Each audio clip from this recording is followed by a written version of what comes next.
सलाम है रेस्क्यू एहलकार की हिम्मत और हौसले को जो सांपों से भरे पानी में उतर गया। अभी ये जिस कश्ती में हम बैठ गए थे ये डीपीओ साहब की थी, गलती होगी हमसे कि आप अपना ये सामान इस कश्ती में शिफ्ट करें और ख़ुद आप आगे जाएं, ये कश्ती वापस जाएगी। हमारी जो राशन डिस्ट्रीब्यूशन है वो अभी स्टार्ट नहीं हुई। सूरज की तेज़ धूप में आंखें भी पूरी तरह नहीं खुल पा रही थी। यहाँ पे जितने भी दरख्त हमारे करीब से गुजर रहे हैं ज़्यादातर में जो है ना वो कुत्ते मरे हुए हैं, बिल्लियाँ मरी हुई हैं। उस वक्त तक रात का घुप अंधेरा छा चुका था।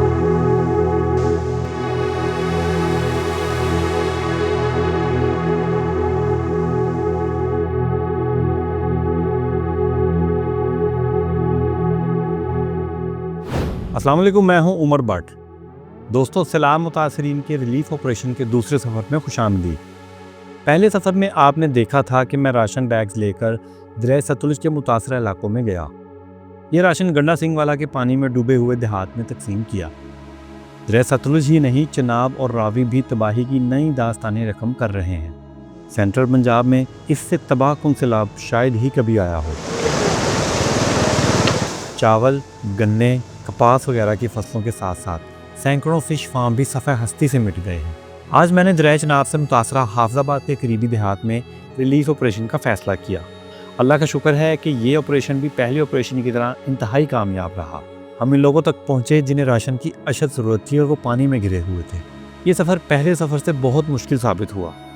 इस सफ़र में हमें किन मुश्किलात का सामना करना पड़ा, पानी में फंसे मरीज़ों को कैसे रेस्क्यू किया, दौरान सफ़र हमें किस चीज़ से ख़तरा लाहक हुआ, जगह जगह ताफुन क्यों उठ रहा था, ब्यूरोक्रेसी की रुकावटें कैसे नमूदार हुईं, पेट्रोल ख़त्म होने पर हम अंधेरे में कैसे कैंप पहुँचे। चलिए आपको दूसरे रिलीफ ऑपरेशन की सारी कहानी सुनाता हूँ।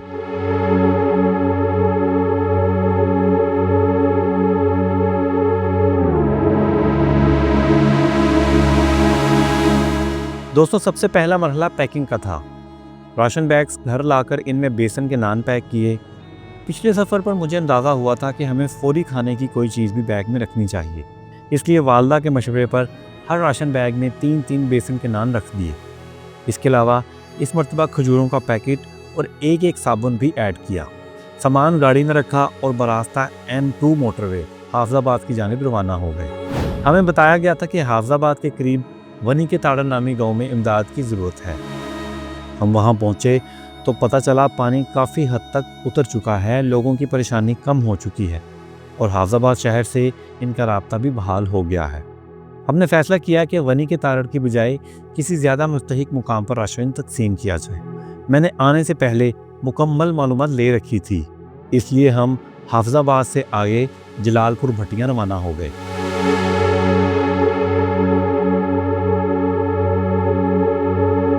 जलालपुर भट्टियाँ जाते हुए एक अजीबोगरीब मंजर देखा। सड़क पर मछलियाँ दौड़ती फिर रही थीं और देहाती इन्हें पकड़ने में मसरूफ़ थे। ये मछलियाँ दरिया चनाब से निकलकर इतनी दूर नहीं पहुँची थीं। वाक़या कुछ यूँ है कि अलीपुर चट्ठा और हाफजाबाद के करीबी इलाकों में फ़िश फार्मिंग बहुत बड़ी इंडस्ट्री बन चुकी है। यहाँ सैकड़ों फ़िश फार्म्स हर साल करोड़ों रुपए का कारोबार करते हैं। यहाँ से मछली पाकिस्तान के अलावा अफ़गानिस्तान भी भेजी जाती है। इस सैलाब ने फ़िश फार्म्स की कमर भी तोड़ कर रख दी है। सैलाब आया तो मछलियाँ भी बहा कर ले गया। मछली का सीज़न 1 महीने बाद शुरू होने वाला था, लेकिन बदकिस्मती ने इन्हें आ लिया। और ये जो इमदाद आती है वहाँ इंटरटेनमेंट भी करते हैं, हज़ारों की दिहाड़ी भी कमाते हैं और वो इमदाद भी सारी ये लोग खा जाते हैं। मेरी उनसे रिक्वेस्ट है जो इमदाद लेके आ रहे हैं कि वो आगे आएँ, हमारे पास आएँ, हम उनको लेके चलेंगे।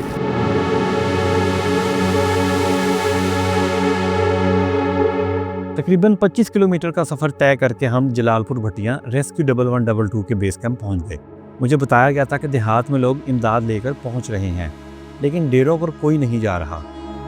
ये वो डेरे हैं जहाँ लोगों ने अपने मवेशी रखे हुए हैं। सैलाब के दौरान भी मवेशियों की चोरी शुरू हो चुकी है, इसलिए लोग मवेशी छोड़कर जाने को तैयार नहीं। हमने यही फैसला किया था कि हम इन डेरों में फंसे मुतासरीन को राशन पहुँचाएँगे। ये डेरे बेस कैंप से बहुत दूर थे, इसलिए वहाँ पहुँचना भी एक मुश्किल काम था। बेस कैंप पहुंचकर पता चला कि यहाँ 14 देहातों के लिए रिलीफ ऑपरेशन किया जा रहा है और कश्तियाँ सिर्फ 8 हैं और उनमें से भी ये ख़राब है, इसलिए हमें कश्ती वापस आने का लंबा इंतज़ार करना पड़ा। कश्ती में सवार होने से पहले एक और मसला खड़ा हो गया। पता चला कि यहाँ लाइफ जैकेट्स की शदीद कमी है। गंडा सिंह वाला के तलवार पोस्ट बेस कैंप में लाइफ जैकेट्स वाफिर मिकदार में दस्तियाब थी। अरबों रुपए के बजट वाले NDMA और PDM में इस जानिब ख़ास तवज्जो दें। खुदा न खास्ता किसी भी वक्त हादसा पेश आ सकता है, बल्कि मुल्तान में ऐसा वाक़या हुआ भी है।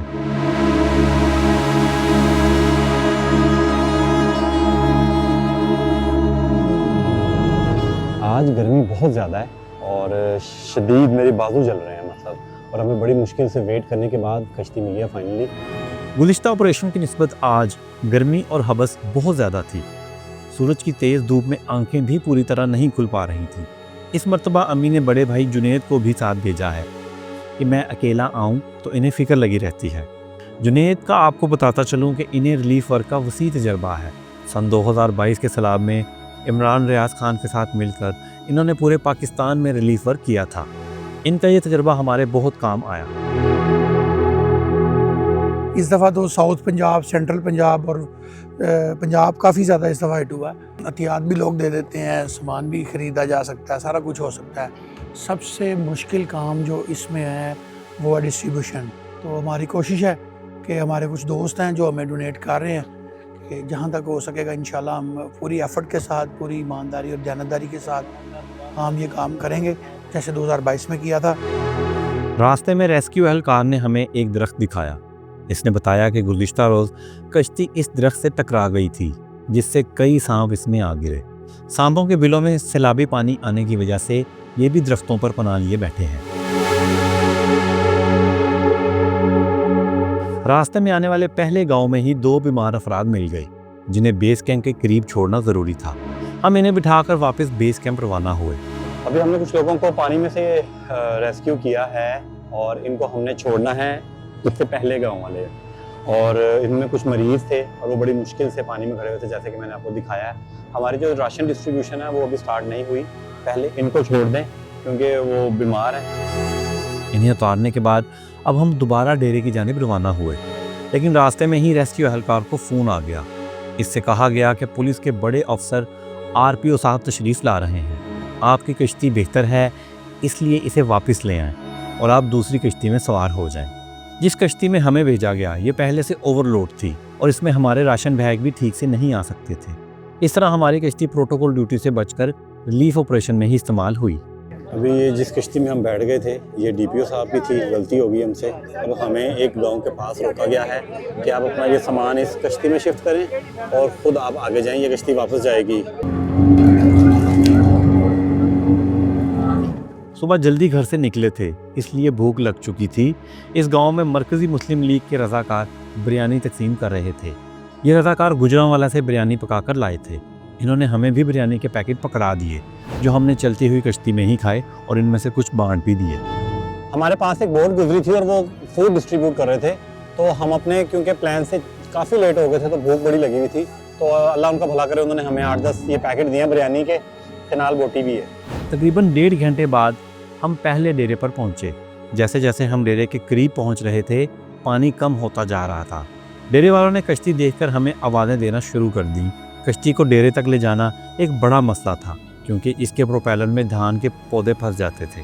कश्ती रोक और प्रोपेलर बंद करके इन्हें निकालना पड़ता था, इसलिए हम बड़े सुस्त रवि से सफ़र कर रहे थे।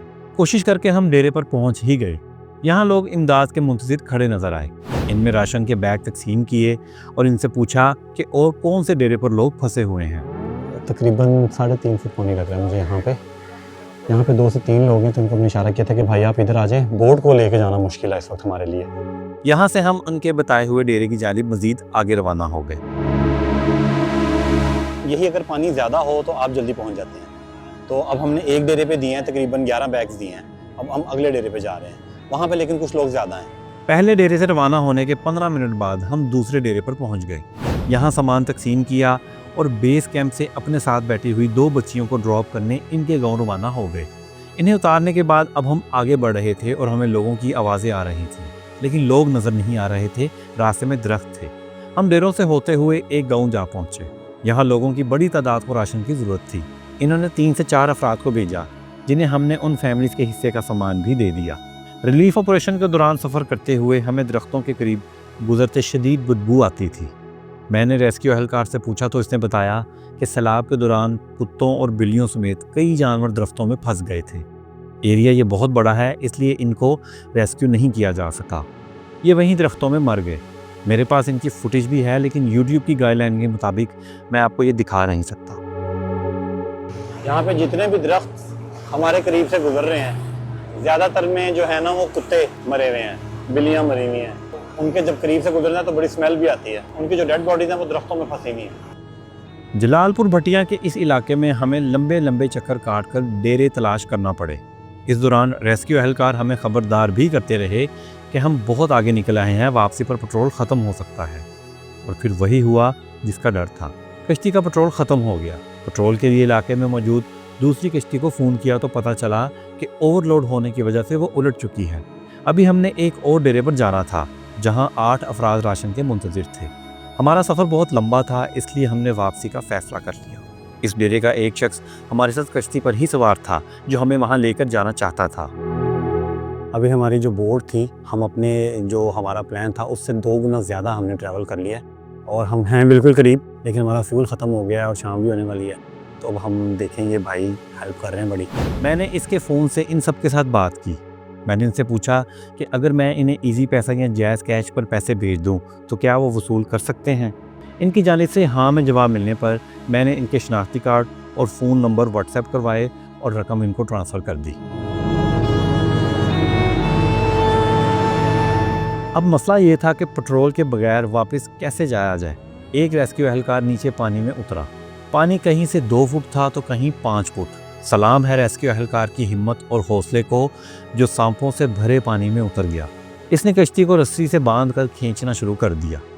और ये देखें, हम लोग कश्ती खुद से चला के जा रहे हैं और ये जो भाई हैं हमारे, ये इनको कैसी बात है, इनको रास्ता पानी में भी आ रहा है। अजीब सी बात है, वैसे इनक्रेडिबल है कि इनको पानी में भी रास्ते का अंदाज़ा है। ये सड़क के ऊपर से लेके जा रहे हैं इस वक्त। हमने मोबाइल फ़ोन्स की टार्चेस करके इनसे हेडलाइट का काम लिया। हम रेंगते हुए आगे बढ़ रहे थे और चारों तरफ अंधेरा गहरा होता जा रहा था। ड्रामाई शाम में एक पुरसरार खामोशी माहौल पर तारी थी। तकरीबन 1 किलोमीटर तक एक मुकामी लड़का रेस्क्यू एहलकार के साथ मिलकर कश्ती को आगे ले जाते रहे। हमने पानी में उतरकर इनकी मदद करने की कोशिश की तो इन्होंने हमें सख्ती से मना कर दिया कि अब आप हमारे मेहमान हैं, आप कश्ती में ही बैठें, हम इसको आगे लेकर जाएंगे। ना रेस्क्यू एहलकार की ये ड्यूटी थी, ना इस लड़के पर यह फ़र्ज़ था, लेकिन दोनों ने इंसानी खिदमत की नई मिसाल कायम कर दी। खुश्क सड़क नज़र आने पर एक एहलकार उतर कर गया और आधे घंटे बाद पेट्रोल लेकर आया। कश्ती में पेट्रोल भरा और वापसी का सफ़र फिर शुरू हुआ। उस वक्त तक रात का घुप अंधेरा छा चुका था। एक एहलकार मोबाइल फ़ोन की टॉर्च ऑन करके कश्ती के फ्रंट पर बैठ गया और कश्ती चलाने वाले को इसके हाथ की डायरेक्शन के मुताबिक चलाता रहा और हमें बेस कैंप वापस लेकर आया। खुशी और तसल्ली इस बात की थी कि आज भी हमने हकदारों में ही राशन तकसीम किया। इस मर्तबा महसूस हुआ कि राशन बैग में पैनाडोल, डिस्प्रिन, खांसी के शरबत जैसी बुनियादी अद्वियात होना भी ज़रूरी हैं। साथ ही मच्छर मार स्प्रे की कमी भी महसूस हुई। अब मैंने फ़ैसला किया कि अगले रिलीफ मिशन में ये चीज़ें भी बैग के अंदर रखी जाएंगी। मेरे कई सब्सक्राइबर्स मुझे रिलीफ ऑपरेशन के लिए डोनेशन भेज रहे हैं। मैं पूरी कोशिश करके इन डोनेशन को इनके असली हकदारों तक पहुँचाता रहूँगा और आप मुझे दुआओं में याद रखिएगा। दरिया सतलुज और दरिया चिनाब से मुतासरा इलाकों में मैंने रिलीफ ऑपरेशन कर लिए। मेरा अगला सफ़र दरिया रावी से मुतासरा कबीरवाला के देहात का होगा। इसकी पूरी कहानी भी आपकी खिदमत में ऐसे ही पेश करूँगा।